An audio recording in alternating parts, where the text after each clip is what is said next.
Olá, seja muito bem-vindo ao nosso podcast dedicado ao Outubro Rosa, esse mês tão importante para a gente conversar, falar um pouquinho mais, né, sobre essa questão da saúde da mulher, dessa prevenção e desse cuidado. Aqui comigo no estúdio eu estou com 3 profissionais que vão nos ajudar nessa conversa, para a gente poder, né, saber o que está mudando, o que está vindo de diferente, o que a gente precisa ficar atento também, para que cada vez mais mulheres possam se cuidar e estar atentas a essa doença, né, que assusta tanto quando a notícia chega. Então, muito obrigada, meninas. Então, aqui comigo no estúdio a gente está com a Stephanie. A Stephanie é psicóloga, já atua também há um tempinho, né, nesse momento aí da mulher também e nessas questões também da saúde mental, né, Stephanie? Seja muito bem-vinda. Muito obrigada, é um prazer estar participando aqui e levar um assunto tão importante, principalmente ao público feminino, né? A gente está nessa data tão importante, falar da saúde integral, que eu vejo que as profissionais tão capazes para falar do assunto, acredito que vai ser aí um ponto muito importante para a gente trabalhar. Claro, com certeza. Maria Clara, nutricionista, eu acho que é um ponto também muito importante, né? Que às vezes não é levado tão a sério quando a gente fala de câncer de mama ou de colo de útero, mas que é uma parte também muito importante da saúde, né, Maria Clara? Bem-vinda. Obrigada, é um prazer estar aqui com vocês. Faço das palavras da Stephanie a minha, estar aqui com uma equipe multi, né, pensando nesse cuidado integral do paciente. É uma coisa que é muito importante, claro. A nutrição está em todas as partes da vida da pessoa, então um prazer estar aqui para conversar desse tema que é tão importante, trazer mais consciência. Perfeito. E também a Heloísa, que é enfermeira, né, que atua mais de perto aí, às vezes, quando, né, as mulheres que passam por esse processo, né, chegam. Bem-vinda, Heloísa. Muito obrigada pelo convite. Eu tenho certeza que a nossa discussão hoje será muito produtiva. Espero conseguir sanar todas as dúvidas, né? E é muito importante, né, essa discussão multidisciplinar aqui, né, com diversos profissionais da saúde, né, eu tenho certeza que vai ser muito produtiva a tarde de hoje. Ótimo, vamos lá então. A gente acha que o tempo às vezes é longo, mas quando a gente começa a falar de um tema tão profundo, às vezes o tempo, né, se esvai assim de uma forma muito rápida. Então, para a gente conseguir aproveitar esse tempo melhor, eu vou começar levando para algumas de vocês algumas situações, depois a gente vai ter nessa conversa todo mundo junto, tá bom? Queria começar com a Heloísa. Então, Heloísa, hoje muita gente espera o mês de outubro, né, para falar sobre câncer de mama, para se atentar sobre o câncer de mama, e na verdade o cuidado, ele é o ano todo, todos os dias da nossa vida mulher, a gente, né, todo mundo tem que se cuidar. Mas já que a gente está nesse mês dedicado, queria que você falasse um pouquinho de como que está, né, essa incidência do câncer de mama, o que a gente tem aí na parte mais da parte médica mesmo, né, de avanços nesse sentido. Perfeito. Bom, o câncer de mama, né, é um dos principais fatores associados de risco é ser mulher e a idade, né? Isso não quer dizer que não acometa homens, assim. Então homens também são acometidos, mas é uma parcela muito pequena, né? Então, normalmente, o homem, a gente não faz um rastreio, né? Entendi. É assim, quando está associado a algum sinal de sintoma, alguma manifestação clínica diferente da mulher. Que existem diretrizes, né? E rastreio para que seja feito, né? Periodicamente, né? Alguns exames, que eu vou falar um pouquinho mais com a radiografia. E a partir de então a gente consegue acompanhar de perto, fazer um diagnóstico precoce, que é fundamental, né? A partir do momento que você faz o diagnóstico precoce, a gente vê que a porcentagem de cura é muito alta. A gente diz que com diagnóstico precoce até 95%, né? A gente vai falar um pouquinho mais sobre isso. E falando basicamente sobre a incidência, né? Então, uma das comorbidades que mais matam, né? Associada ao óbito, a mulher, câncer, né? É o câncer de mama. Isso. Então, nós temos uma incidência, assim, bem significativa, né? Que quando eu falo de incidência, o que é incidência, né? Incidência são casos novos, né? Entendi. Então, assim, não é aquele número geral que a gente tem, nós temos tantas mulheres com câncer de mama, né, no nosso Brasil. Não, são números novos. Então, toda vez que eu penso em incidência, eu vou pensar em números novos. E como é calculado essa incidência? A gente fala que a gente tem uma taxa, né, de incidência, e esse número é calculado através, né, eles fazem um corte para cada 100 mil mulheres. Isso, perfeito. Então, basicamente, né, então, a incidência no Brasil, né, de câncer de mama é de 66,6, né? Então, a cada 100 mil mulheres, 66,6, elas acabam recebendo esse diagnóstico de câncer anualmente, tá? Isso é importante ressaltar. E assim, quando a gente delimita, né, por regiões, norte, sul, né? Então a gente tem, em primeiro lugar, a região sudeste, tá? Que é em torno de a taxa é em torno de 84, é uma taxa que está acima, né, da taxa brasileira, isso.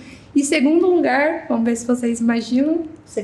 Eu já ia errar, porque eu não ia falar que o Sudeste era o primeiro lugar, né? Por conta a gente às vezes acha que as pessoas, quando têm mais acesso a tratamento, a exame, elas se cuidam mais. Então eu já ia errar daí. Então eu não vou nem arriscar no segundo lugar. Mas perfeita essa analogia, e é muito legal a gente falar um pouquinho sobre isso, desmistificar isso, que é muito bacana, né? Tô puxando um gancho, assim, qualquer coisa, você dá uma segurada, porque eu começo a falar, né? Porque assim, não é que é uma doença que a gente fala que tem fatores modificáveis e não modificáveis, né? Então, assim, tem coisas que a gente vai conseguir modificar, hábitos de vida e tal, mas algumas situações a gente não vai modificar, que são aqueles casos genéticos, né, hereditários, né? Algumas alterações ali, né, o contato com algumas substâncias chama de genotóxicas, então a gente vai ver a exposição hormonal também, né? Então, assim, nós, né, somos hormônios, então nós estamos expostas a hormônios, né, desde o momento da primeira menstruação até a menopausa, então a gente tem essa exposição, que também vocês vão ver que né, quando a gente fala que a primeira menstruação, né, de um termo assim não científico, acontece de uma forma muito cedo, também vai ser um fator de risco, mas então ela vai acontecer. Então assim vai acontecer. Então o que a gente tem que pensar? No diagnóstico precoce, né? Porque tem coisas que nós não vamos conseguir modificar. Então o diagnóstico precoce faz toda a diferença na situação. Então o segundo lugar, né, é o sul. É o sul. É o sul. É a nossa região. Eu ia errar total. O sul, ele tá em segundo lugar, acho 72,1 ou 74,2, perdão, 74,2, tá? E depois a gente vem a região centro-oeste, tá? E depois vemos a região norte. E por último, a região nordeste. E por último, a região norte. Eu ia vir do norte pra cá, não por nada, mas assim, na minha cabeça, por exemplo, sul, sudeste, a gente tem às vezes esse conhecimento de tipo, os melhores médicos, os melhores hospitais, né? E aí você às vezes vê a gente acompanhando os noticiários que às vezes os estados de norte, nordeste, às vezes sofrem um pouco mais com essa questão da saúde mesmo, de acesso. Mas eu vou fazer uma pergunta para você que talvez pode responder, talvez, por que isso está acontecendo. Será que aqui, né, sudeste, sul, nós temos a vida muito mais agitada que talvez o pessoal lá do norte, nordeste? Perfeita essa pergunta. Inclusive, eu trouxe alguns gráficos, né, que a gente vai fazer a gente pensar nos gráficos. Todos os gráficos eu peguei do INCA, tá? Instituto Nacional do Câncer. Então, a partir desses gráficos, a gente vai conseguir olhar e já vai identificar o que está acontecendo, tá? Então, primeira coisa. O câncer, ele é multifatorial, né? Então nós temos fatores genéticos, temos fatores associados ao meio ambiente, né? Que é o estresse também, né? Que é a alimentação, que a gente ia falar hoje, que é muito fundamental, assim, vocês vão ver como é interessante, né, essa parte. E a questão, né, psicológica também, né? Questão do estresse, então estão todos interligados. Mas o que acontece? Quando a gente pega lá o gráfico do INCA, né, lá eles vão ter a incidência e também no INCA vão trazer dados importantes quanto à realização da mamografia, né? Então a gente tem dois tipos de mamografia. Se eles quiserem, eu vou falar mais adiante, mas é de rastreio e de diagnóstico, né? Então, a de rastreio é aquelas mulheres que entram ali naquela diretriz que a cada, né, é o que o INCA, né, vou falar do INCA, mas tem uma divergência ali com a Sociedade Brasileira de Mastologia. Coloca um intervalo, né, cada 2 anos para a realização desse exame, né? E aí, o que acontece? Quando a gente pega as tabelas, nós observamos ali em números brutos, não proporcional à população, mas são números extremamente discrepantes, que o número de mamografias realizadas no sul, no sudeste, no centro-oeste é muito superior comparado quanto à região norte. Isso. Então, é essa questão, né? Não é que... pode ser também, né? Então, assim, como eu gosto da área da pesquisa, né?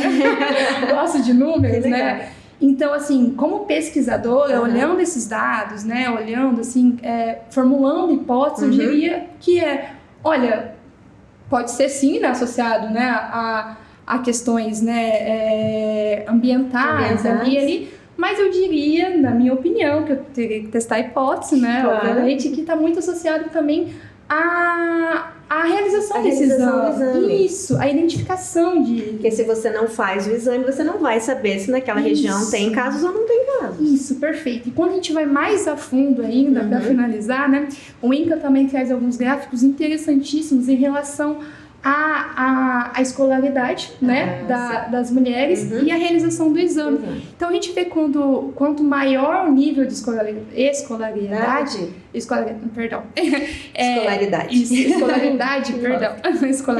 quanto maior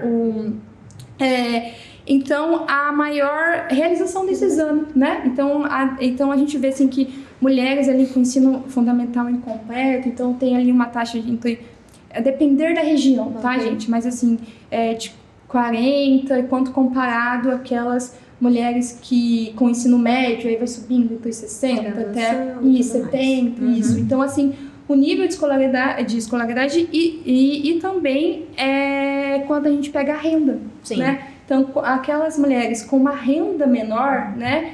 Elas acabam, a porcentagem, né, da realização das mulheres com uma renda menor comparado com aquelas que possuem uma renda maior, vai ser mais baixa. Isso. Porque ela vai depender do Sistema Único de Saúde, né, que a gente sabe que nem toda região funciona bem, demora muito tempo, perto daquelas que têm a liberdade, né, e graças a Deus, né, põe essa possibilidade ali no laboratório, pedir um exame, pagar uma consulta, por exemplo, e em 2 dias saber como é que está o exame dela, é muito mais fácil, né? Para ela ter essa resposta também. Perfeito. Escolaridade também está associada à informação, às vezes, né? Como essa mulher recebe, se ela recebe a informação, como ela analisa aquela informação, né? Então, assim, são dados bem interessantes, assim, que a gente temos, né? E a gente vai parar um pouquinho nessa fase, eu vou passar um pouquinho a palavra para a Maria Clara, que a gente estava conversando já aqui, né, que a gente vem da questão da prevenção, né? Então, hoje a gente fala que tudo que é prevenido, que é descoberto com antecedência, né, a chance de cura, de tratamento é muito mais real, né? Isso é mais realidade. Mas na questão da nutrição, por exemplo, Maria Clara, eu queria que você começasse a falar para a gente, assim, qual que é a relação, né? Se eu cuido da minha alimentação desde muito nova, talvez ali desde criança, por exemplo, né? Que a mãe ali tem esse cuidado. Ou então, né? Depois de adulta mesmo, eu fui ter esse insight que eu preciso cuidar da minha alimentação. Qual que é a relação que a alimentação tem diretamente, né? Com eu evitar, por exemplo, o câncer de mama e o do colo de útero que a gente está falando aqui hoje? Olha, uma relação muito, muito grande. Assim como várias outras doenças que são multifatoriais, né? São doenças crônicas. Na verdade, não é nem só durante a nossa infância, mas na própria gestação da mãe. Então, os hábitos da mãe, do pai, já podem interferir em como que vai ser o nosso ambiente fisiológico no futuro. Então, desde o início da nossa vida, o que a gente se alimenta, se a gente pratica atividade física ou não, nossos níveis de estresse, a gente vai causando mudanças, né, no nosso corpo. Isso então, vai se somando, né? Vai. E aí, multifatorial. Então, a gente pega toda a nossa questão genética, epigenética, questão hormonal, aí se expõe um ambiente que é estressante, com poluentes, isso vai formando uma bolha. E a alimentação entra como um pilar pra gente... Um pilar protetor, pra gente pensar, tá no nosso controle. Então, a genética já não tá muito mais, o ambiente muitas vezes não tem o que a gente faça. Então, a alimentação ajuda a gente a se proteger também. E a gente tem algumas recomendações mais específicas, assim, pensando no câncer de maneira geral, não só no câncer de mama, mas a base dela não foge de uma alimentação saudável, que é para todo mundo também. Então, você ter mais alimentos in naturas e menos industrializados, isso daí já é uma regra para todo mundo. Para todo mundo, né? Independente se a pessoa está preocupada com câncer ou não, é o básico. É o que mantém a gente, é o combustível para o nosso corpo. Então, é o que mantém a gente funcionando bem. Um dos pilares, né? A gente precisa se exercitar, precisa dormir bem e tudo mais, mas ter uma alimentação de verdade ali. Mas pensando em câncer, a gente vê algumas indicações, assim, de evitar muita carne vermelha no dia a dia. Então, não é que você não pode consumir. Sim. Mas dá preferência para outros cortes, principalmente pela também questão de gordura, né? Que tenha cortes mais magros, porque a gente sabe que a gordura saturada não faz bem pra gente. Evitar o álcool. Então, entre várias consequências negativas também tem relação com câncer, a gente vai evitar. Mas vem muito mais com o que fazer, né? Então, comer alimentos in natura, ter uma quantidade de proteína boa, assim, adequada. Em pessoas que já têm, pacientes que já têm câncer, a gente tem uma atenção a mais com a proteína também, para evitar algumas deficiências, então até aumenta um pouquinho. Mas população em geral, quantidade de proteína boa e se exercitar. Então, como prevenção e como tratamento, o exercício é fundamental. Pensando em qualidade de vida, questão até de saúde mental, né? Mas tem estudos que indicam mesmo que quando você pratica atividade física, você tem prognóstico melhor, você tem uma qualidade de vida melhor. Eu até estava comentando sobre o projeto que tem ali na UEL, Correndo Contra o Câncer, o nome dele. Então, para pacientes que já tiveram ou que estão em tratamento, tem ali uma equipe, tem nutricionista, tem educador físico, para motivar essas pessoas, incentivar a prática, porque faz muita diferença. Então, esse cuidado, por isso que eu falei no começo, é um cuidado multi, né? Não tem como.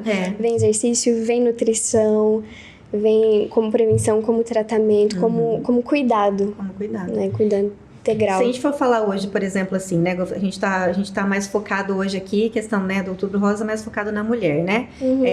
Claro que essa regra que você fala são para todos, né? Homem e mulher, mas como a gente tá mais focado na mulher, hoje, por exemplo, há alimentos, né, na natureza, que é a nossa maior base, né?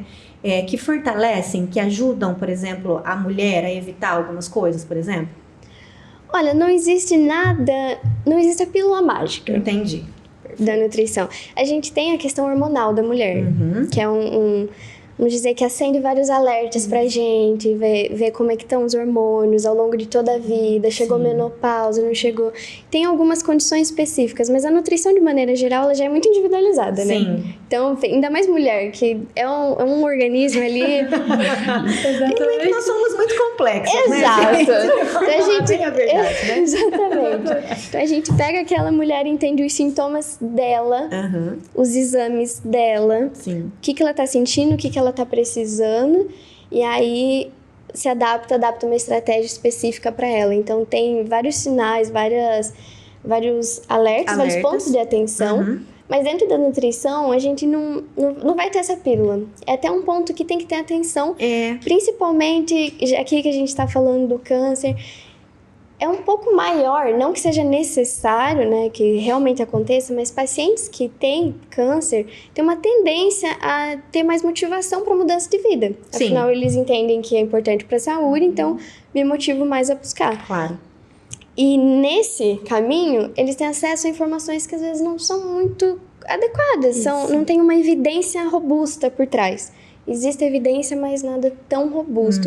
Então tem que ter essa atenção também de modismo, né? De algumas dietas, fazer dieta cetogênica, dieta alcalina, se fala muito para câncer, então... Tem que ter cuidado com isso, porque a gente está exposto à informação o tempo todo. Informações boas e informações ruins. Então, é o que você falou, por exemplo, a gente começa... Se eu descubro um câncer, por exemplo, é normal isso na gente, né? Em qualquer coisa que você descobre, eu tô com resfriado, a gente já vai automaticamente no Google e vai começar a perguntar o que faz, né? E aí vem aquele monte de coisa, né? Automaticamente ali o algoritmo já vai começar a te mostrar coisas, te dar dicas de alguma coisa e começa a aparecer gente de todo lado com receitas mágicas, como você falou. Né? Come isso, toma tal suplemento, suco de alguma coisa. E aí a gente vai ficando meio doido, né? Não, e aí volta para aquilo, cada caso é um caso. Então tem você chega lá, não, eu tô precisando, tô com uma baixa, é muito comum, né, você ter uma desnutrição. Muitos pacientes que têm câncer têm algum nível de desnutrição, tem redução da massa muscular, pelas adaptações da doença ou pelo tratamento. O tratamento é muito nocivo, né, dependendo do agente também, então a pessoa chega e ela tem as particularidades dela. Então, não vai ser uma dieta específica, não vai ser o shot que ela vai tomar. Não, mas é importante a gente dizer isso. Principalmente em relação à mídia, né? Claro. Pelo que você tá falando. Imagina se surge alguém falando, olha, um estudo tal falou que tal fruta combate ou previne. E aí eu até penso por trás, quanto algumas indústrias não vão se beneficiar com essa informação, muitas das vezes até não tendo um estudo robusto, um estudo realmente feito baseado em produzir ciência para a saúde e não para comércio, né? E também esse olhar que ela falou, né, da individualidade. Exatamente. Não pegar um alimento como se ele fosse, às vezes, um alimento que nem todo mundo tem acesso, e aí você encara numa realidade de uma pessoa que não tem tanto. Sim. Então, de priorizar dentro da realidade daquela pessoa o que ela pode, o que ela consegue colocar na realidade dela. Eu acredito que isso faz toda a diferença, ser algo acessível. É uma saúde que é integral e ela é acessível para aquela pessoa e não ideias mirabolantes. Exatamente. É algo que é capaz de ser inserido no dia a dia. Isso é saúde de verdade, né? Sim. Com certeza. Que causa mudança, né? Eu posso só fazer um comentário? Claro. Que você falou, é bem importante, você falou de frutas e tudo mais, acho que é importante desmistificar também que não é só porque é natural que ele vai te curar. Exato. E que ele vai trazer benefícios enormes. E a gente vê, por exemplo, alguns fitoterápicos que são bons. Sim. Mas não é porque é natural que você pode fazer um uso indiscriminado ou que ele vai substituir o tratamento. Entendi. Isso é importante também. Então, frutas, vitaminas, suplementos. Vou então tacar vitamina porque é bom. Não precisa. Então, ter esse olhar realmente para a necessidade, para ser integral e ser acessível porque não adianta uma recomendação que a pessoa não consiga colocar em prática. Né? Ela vai se desesperar mais ainda, porque ela vai achar que aquilo seria a salvação dela e ela não consegue. Então, ela vai, talvez, às vezes, o psicológico dela vai ficar muito mais afetado por uma coisa que, às vezes, não tem, igual você falou, não tem um estudo, não tem um embasamento e a pessoa ficou com aquilo, né, ali grudado na mente. E aí eu já vou emendar essa questão da mente aí com a Stephanie. A Stephanie, a gente, no caso da saúde mental, na verdade, a gente acaba, as pessoas quando elas descobrem um câncer, né, aí que elas vão se dar conta, né, e vão às vezes procurar um atendimento psicológico para poder lidar com esse momento. Mas antes desse momento, eu queria te perguntar no seguinte, assim, como a gente estava conversando aqui no começo, hoje a gente tem, a nossa vida é uma loucura hoje. Sim. Todo mundo que a gente conversa tá um mais doido que o outro, né? De correria de dia a dia, de rotina apertada, de não ter tempo para nada. E assim, isso tá muito geral isso, né? Então, antes desse diagnóstico chegar, por exemplo, o que eu posso fazer, por exemplo, e existe uma relação, por exemplo, do meu estresse, da minha rotina apertada, para que também seja uma janela aí de abertura para que essa doença também apareça, por exemplo? Sim. Bom, 2 perguntas mais ou menos em uma, né? Mas num primeiro momento, o que é que a gente pode fazer para se prevenir? Isso. Para cuidar da nossa saúde mental, caso a gente venha apresentar um diagnóstico. Isso vale para um diagnóstico de câncer de mama ou de qualquer outra doença. Sim. Eu acredito que isso colabora muito com o que elas já trouxeram. Quando você já tem o hábito de se cuidar, de fazer exames, né?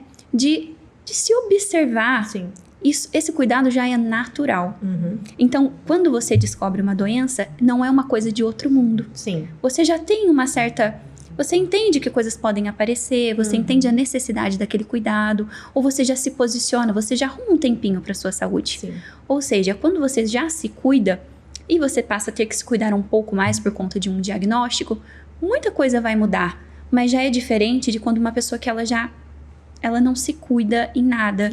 Quando ela já não tem um olhar para alimentação, para sua rotina, não faz exames, e aí ela cai numa rotina totalmente diferente. Tem que mudar toda a vida. Toda a vida. E aí é muito mais difícil. Muito mais difícil. Pequenas mudanças são muito mais fáceis de fazer do que grandes mudanças. Então, quando você já está preparada, quando você já entende que a saúde não é um luxo, cuidar da saúde é uma necessidade, de certa forma você já se preparou para aquilo, você já inseriu um espacinho na agenda para você, porque justamente casa com essa coisa da mulher ser cuidadora. Sim. Por exemplo, o impacto do diagnóstico, como a gente estava falando. Eu participei de um projeto na Clínica Escola de Fisioterapia durante a minha graduação, e lá nós fazíamos escuta acolhedora para mulheres que tinham alguma doença, alguma comorbidade, ou já tiveram passado também por um tratamento do câncer de mama. Ok. E quando perguntado para essas mulheres qual era o maior medo delas, vocês conseguem imaginar qual era o maior medo delas? Não era morrer. Era precisar ser cuidada por uma outra pessoa. Meu Deus do céu. Precisar de ser cuidada. E aí, de onde vem esse medo? Muitas das vezes é uma coisa até estruturada. Já na nossa sociedade, da mulher num papel de cuidadora. Se só a mulher cuida, se só a mulher faz, quando chega a minha vez de ser cuidada, quem vai cuidar de mim? Quem vai cuidar de mim? Então, um grande impacto na saúde mental dessas mulheres é essa preocupação. Muitas das vezes não é nem um desfecho muito triste, né? Que é ali falecer, mais grave, né? Mais grave. Mas é durante esse processo, quem vai cuidar de mim, com quem eu posso cuidar, com quem eu posso contar.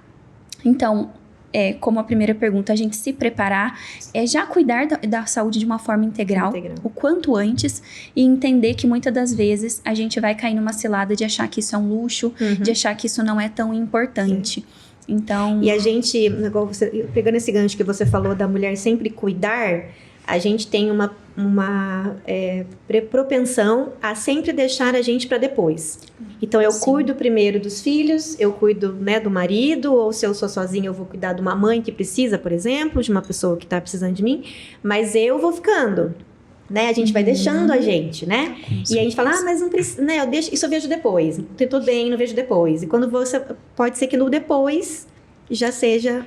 já esteja muito grave, né? Exatamente. Esse depois. Outra coisa que você perguntou é se o estresse, a ansiedade, isso pode vir a contribuir para um adoecimento. E a resposta é com certeza, né? Porque a gente fala de uma doença, por exemplo, em relação ao câncer de mama, que é multifatorial. E nós falamos também de doenças psicossomáticas, né? Dentro da psicologia, a gente estuda, no começo dos estudos de doenças psicossomáticas, nós nos perguntávamos quais são as doenças psicossomáticas. E hoje a gente entendeu que todas as doenças são psicossomáticas.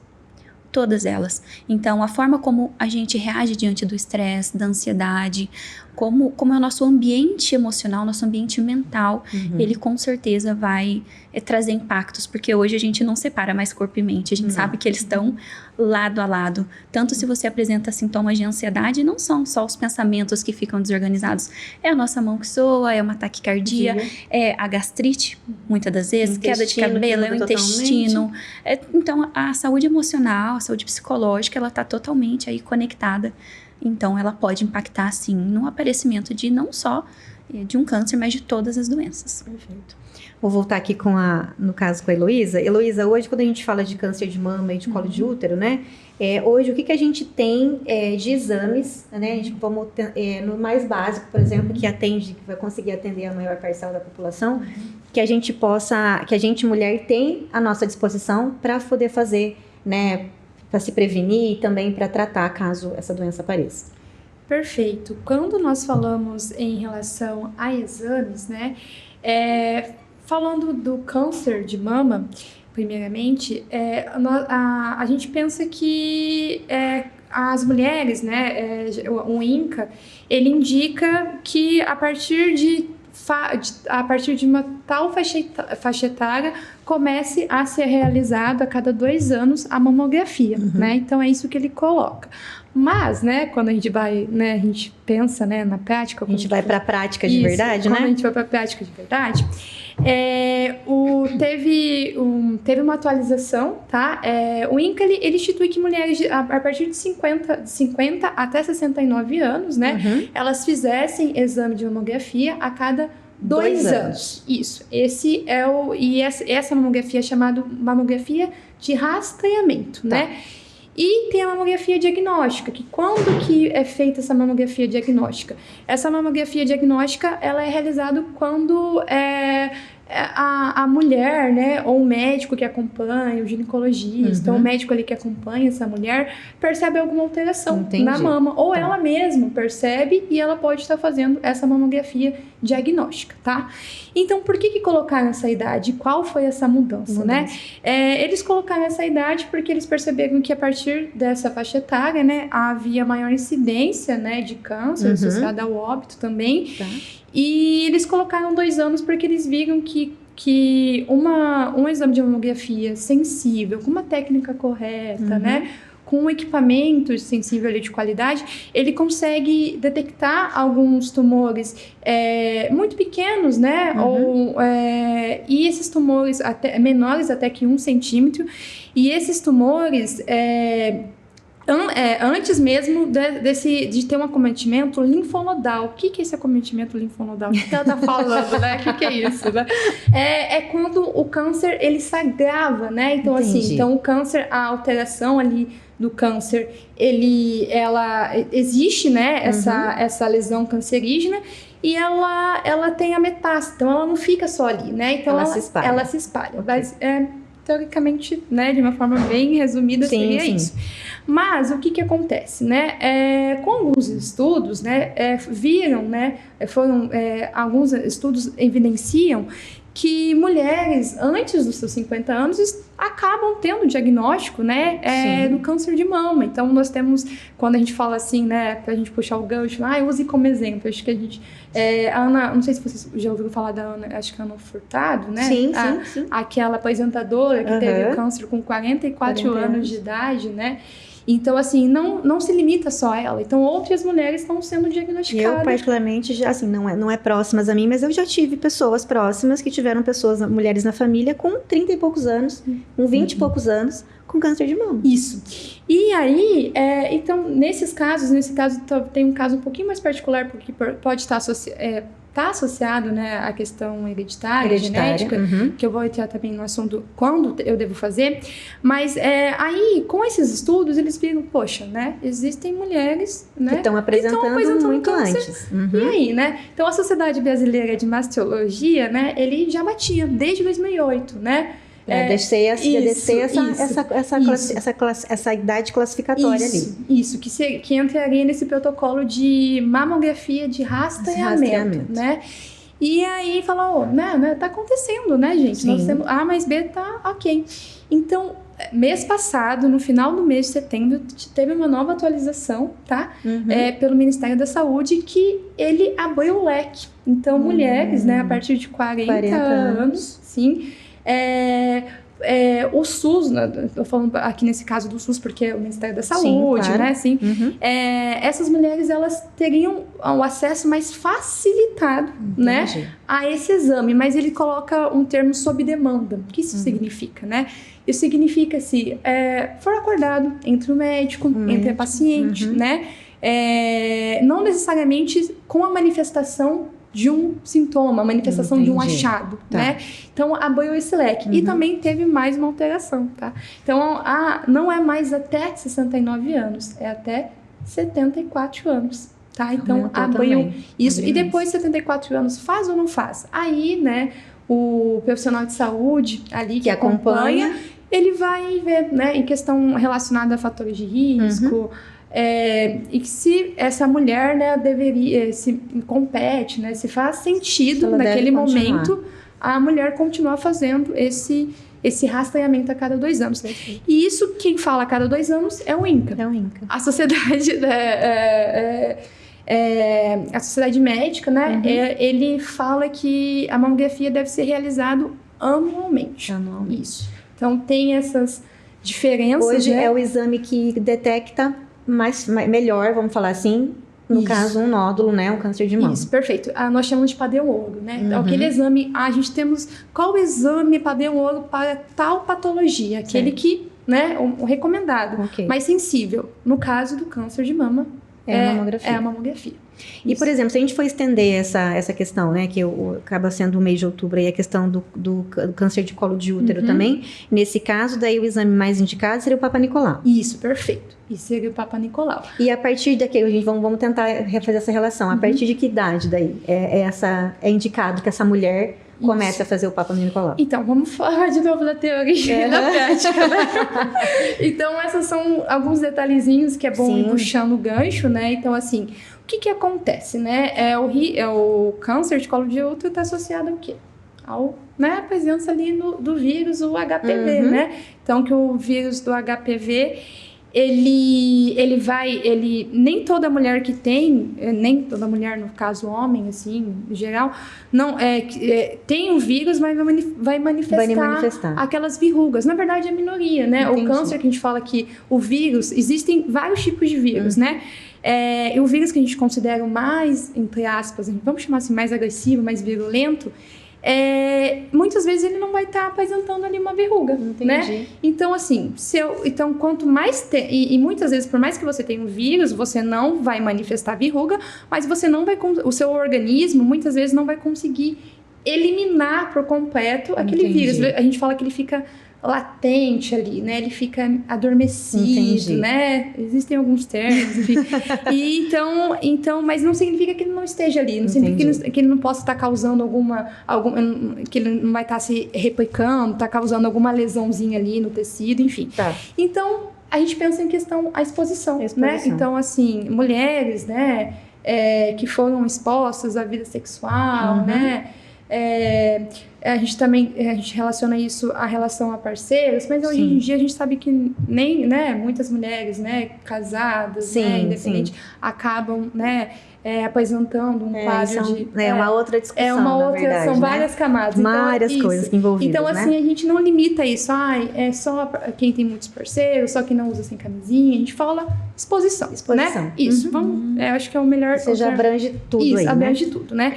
Então, mas assim, existe uma idade, né, que o Ministério da Saúde, né, fala, a partir de tantos anos, acho que a partir de 25 anos, vou ter que confirmar, mas a partir dos 25 anos, que a mulher, ela tem que fazer esse exame também, a mesma coisa, né? Vamos supor, você faz um exame, se deu um negativo, né? Primeiro, deu ok, o segundo também.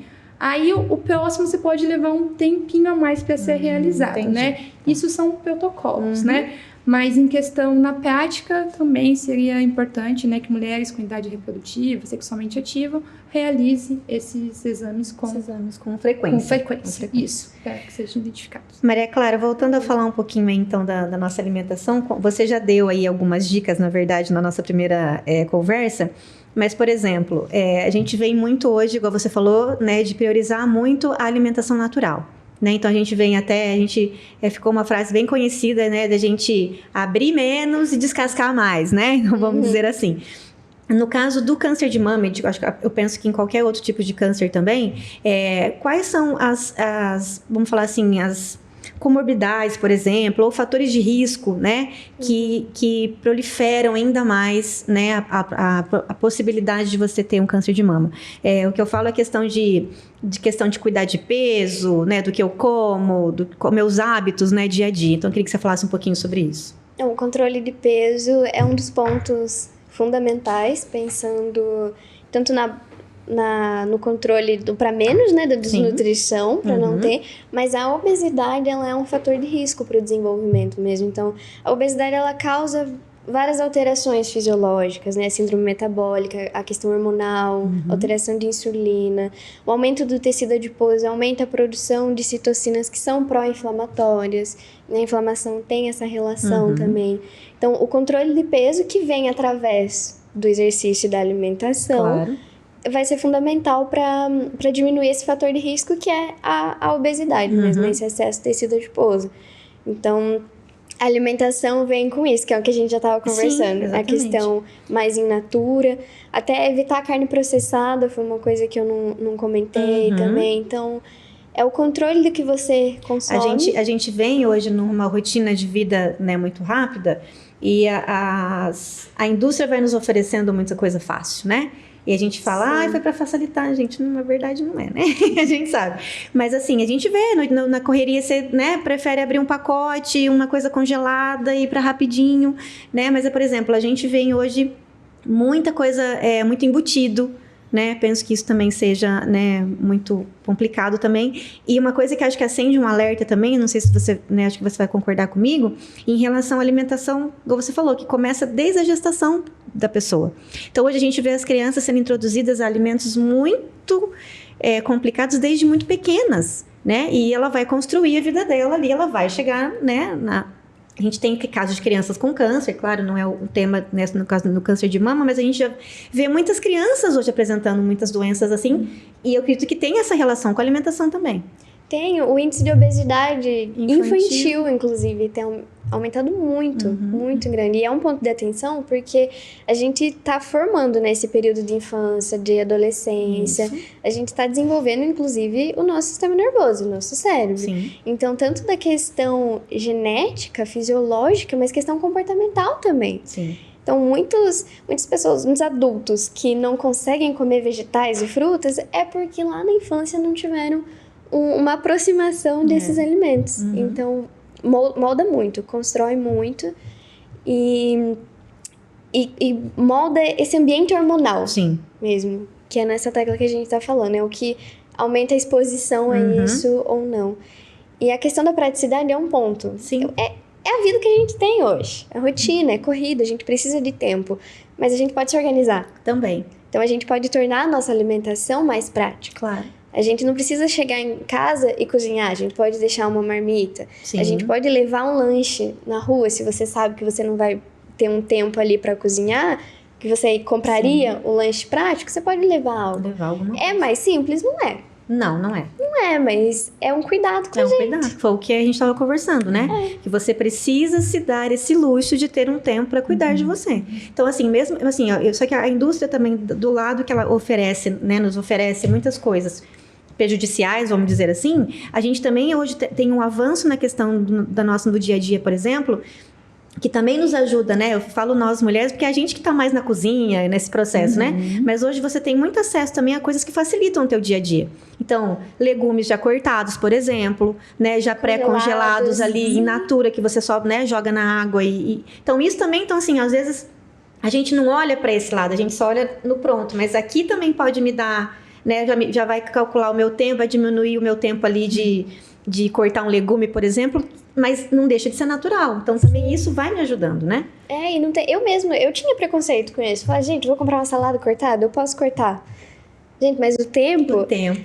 se você tem condição, você tem acesso a escolher essas opções que facilitam, que adiantam a vida, gente, a indústria também ajuda. Sim. Tem opções mesmo industrializadas que eu digo que o pré-congelado é industrializado, mas ainda é meio in natura ali, né? Sim, é um alimento. Mas tem opções, tem algumas barras, tem proteína em pó, para quem não consegue, no próprio caso de câncer mesmo, que às vezes não consegue ingerir a quantidade de proteína que precisa.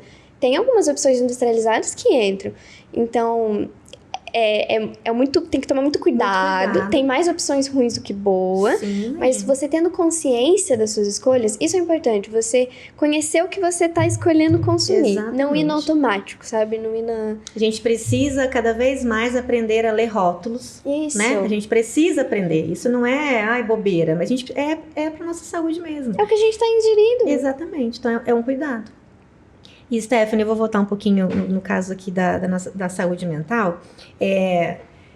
No caso da pessoa, por exemplo, que recebe esse diagnóstico, né? Eu acho que você tem uma experiência aí de ter esse contato com essas pessoas, né?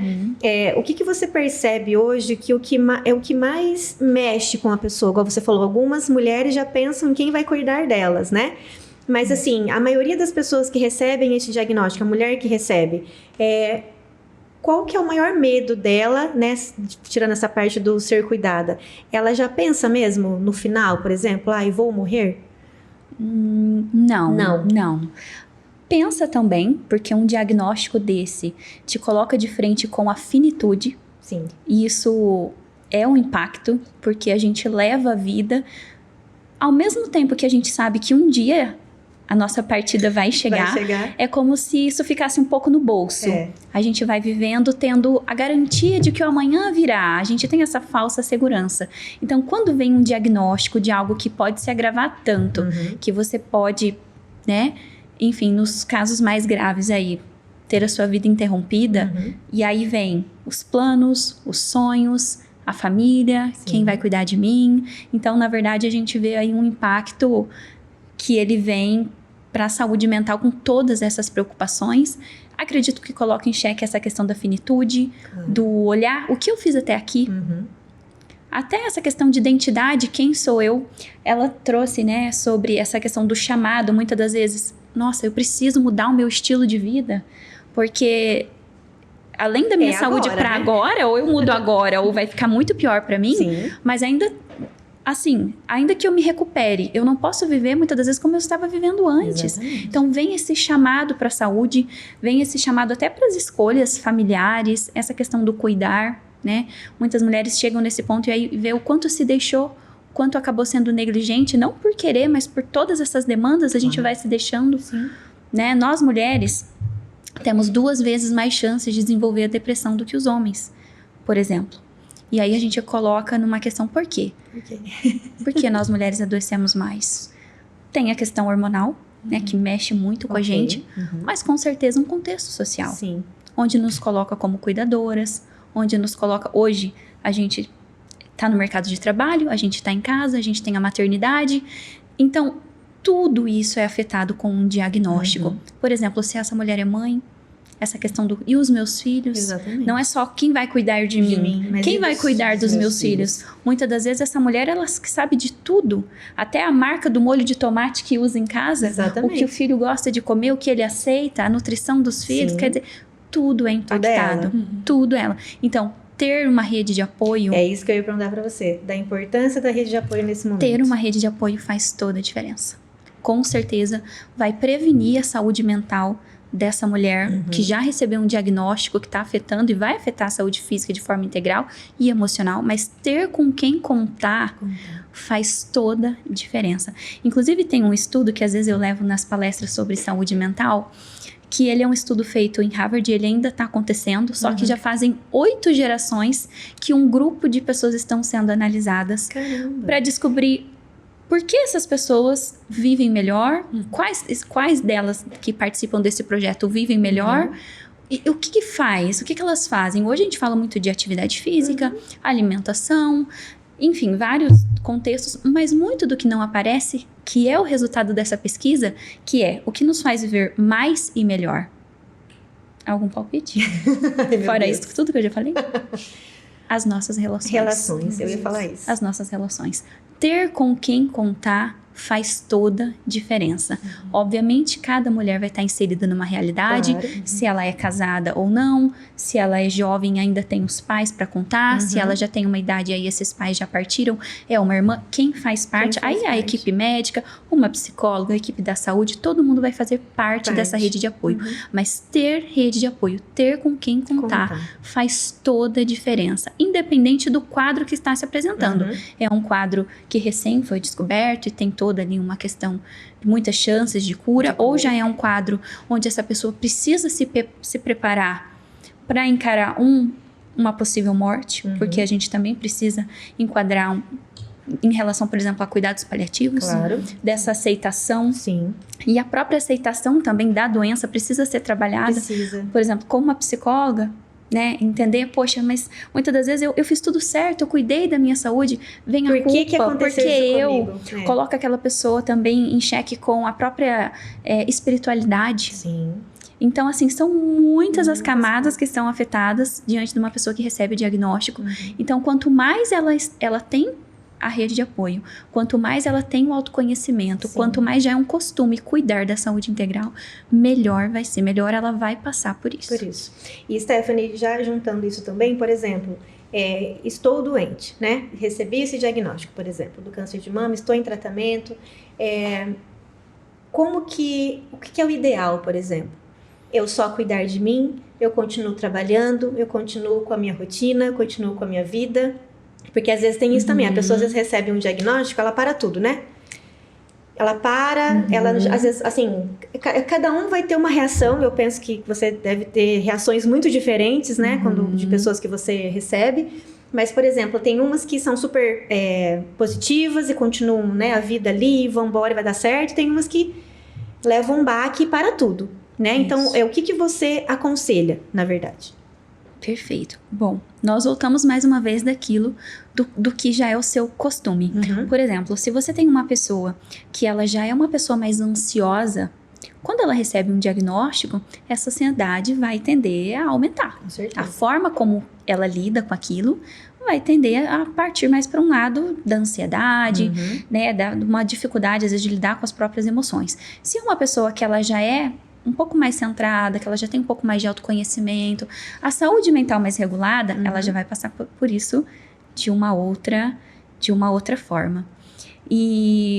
Mas falando assim, do que eu recomendo em relação à saúde mental, a parar a vida, eu não aconselho. Sim. Acredito, claro, que vai depender muito do diagnóstico, da fase, do quanto aquilo já está agravado ou não, e das possibilidades que ela terá durante o tratamento, porque tem alguns tratamentos que são menos agressivos, claro, e outros que vão diminuir muito as capacidades dela enquanto física, por exemplo, na atividade física, tem que às vezes mudar a atividade física cognitivo que ela faz, também, né? Do trabalho, se ela vai conseguir, né? Claro. Mas eu recomendaria manter a vida o mais normal comum, mais normal possível, porque você não vira o câncer, você é uma pessoa que recebeu um diagnóstico de câncer. Então, você é a pessoa, você é muito além de uma doença. Isso vai para qualquer diagnóstico. Quando a gente se volta somente para aquilo, quer dizer, aquilo tem um impacto, às vezes, ele tem um tamanho muito maior do que ele precisaria ter, porque você ainda tem a sua família,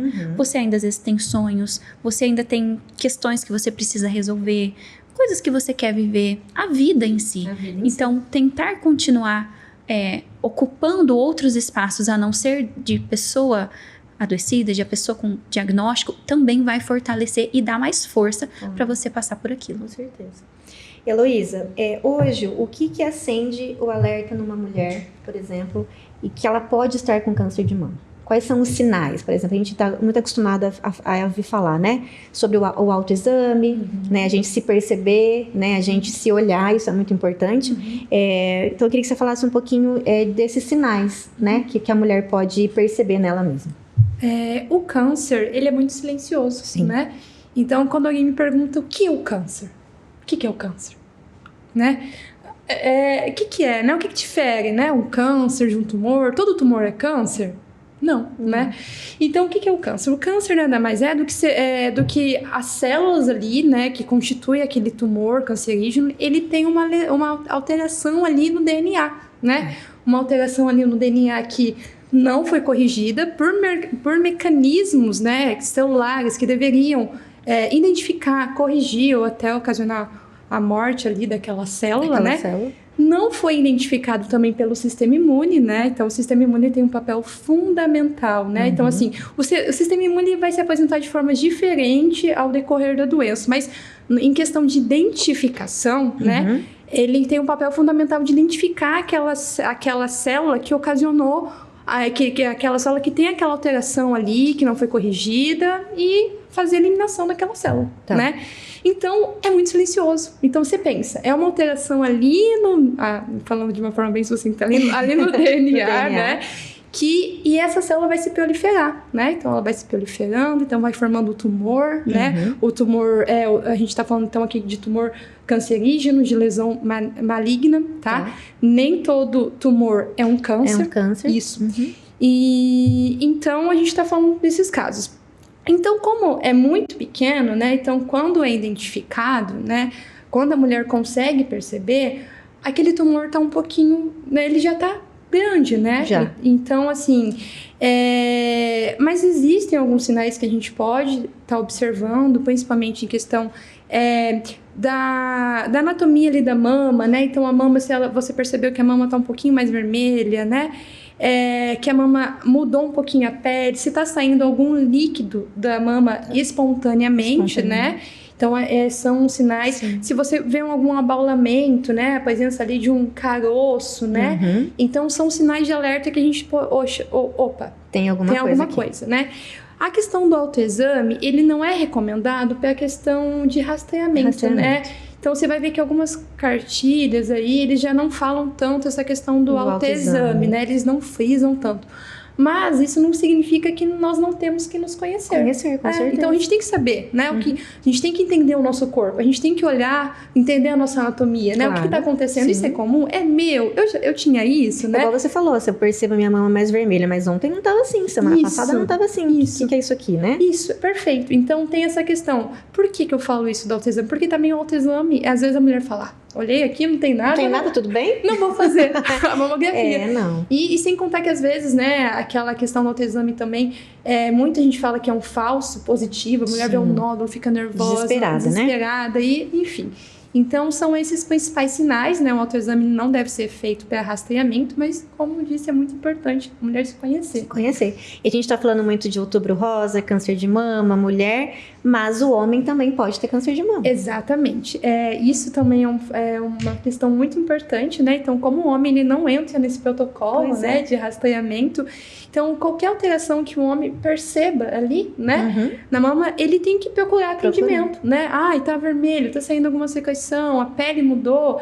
E a gente também tem que trazer um foco para homens trans, né? Então, também, né? Porque a gente fala assim que essa questão da rastreabilidade, a gente tá falando de homens cisgêneros, né? Sim. Então, os homens cisgêneros não têm essa necessidade de estar ali fazendo a cada 2 anos, não sei o quê, mas e os homens trans, né? Então, assim, é necessário, né? É necessário que entre nesse protocolo também, né? De rastreamento. Então, é importante a gente trazer também esse olhar, né? Falar sobre isso. Sim, claro, também, é importante mesmo.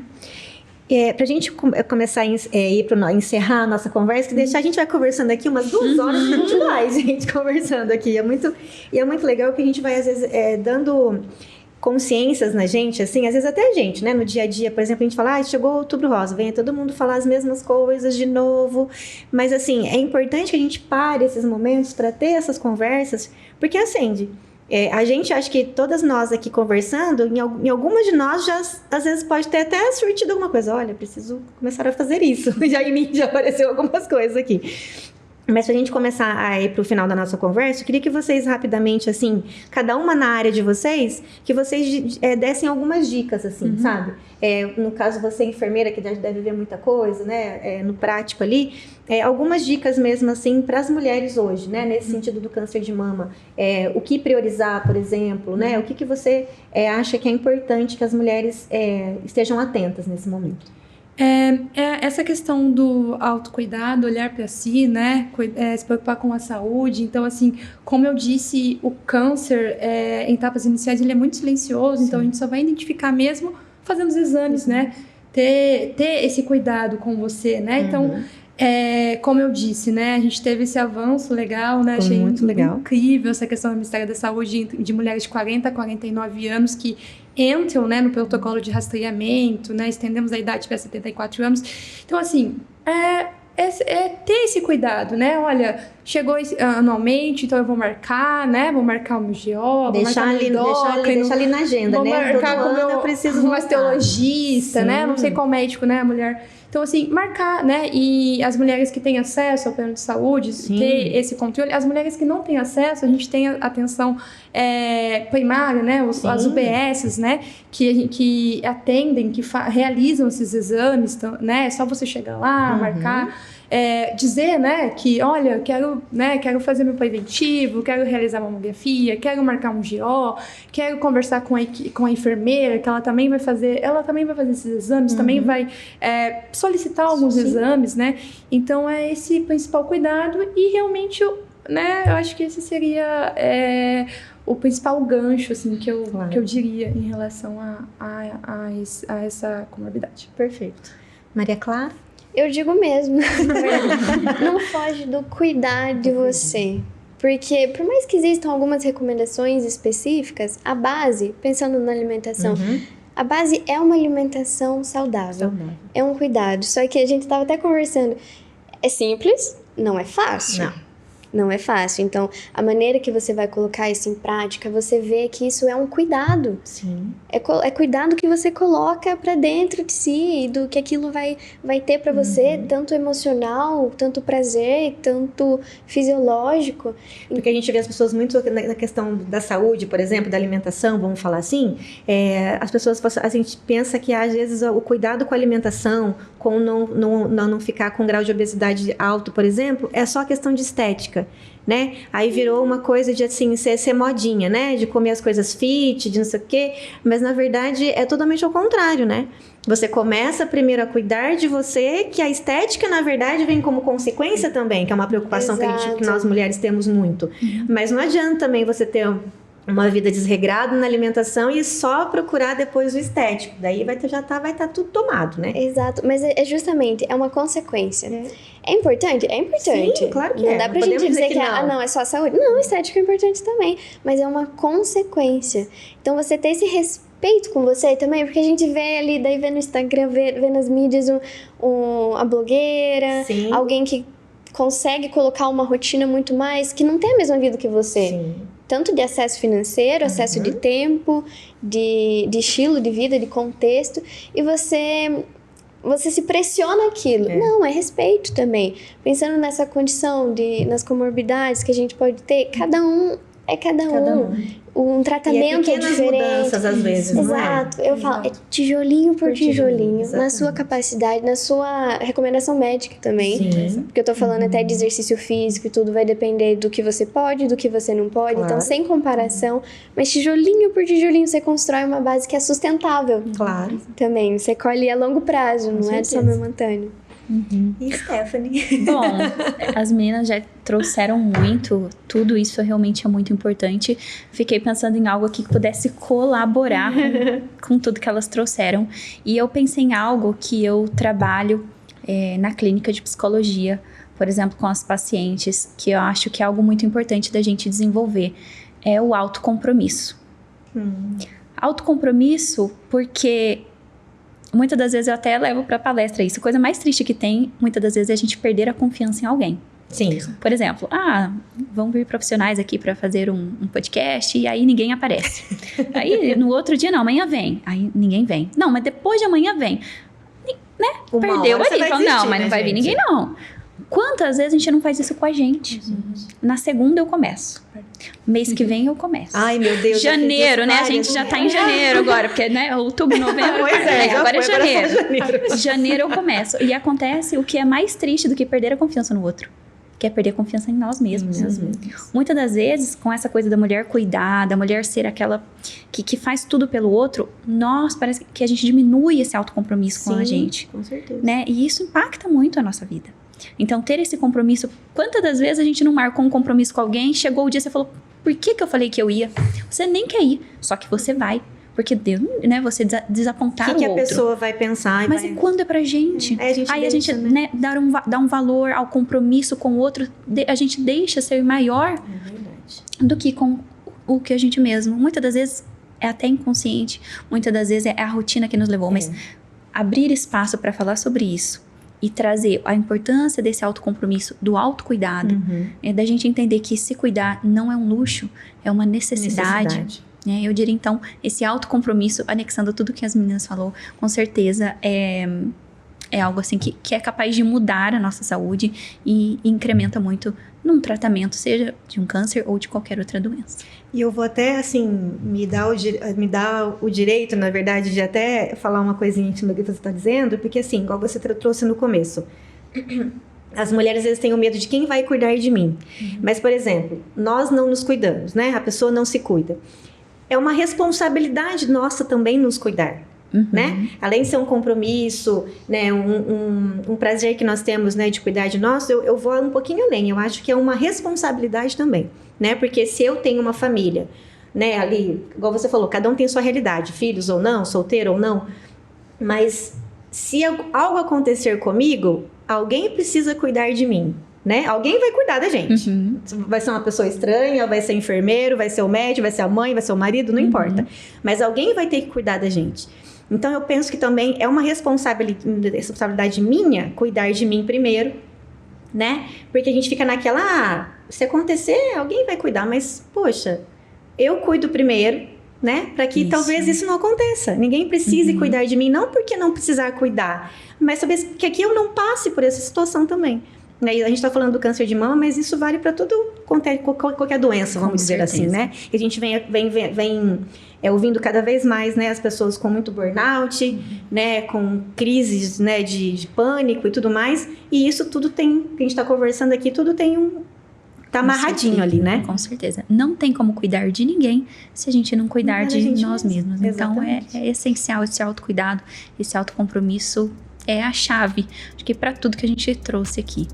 A gente teria assunto para mais umas 2 horas de conversa, mas eu vou me despedir de vocês, agradecer muito a presença.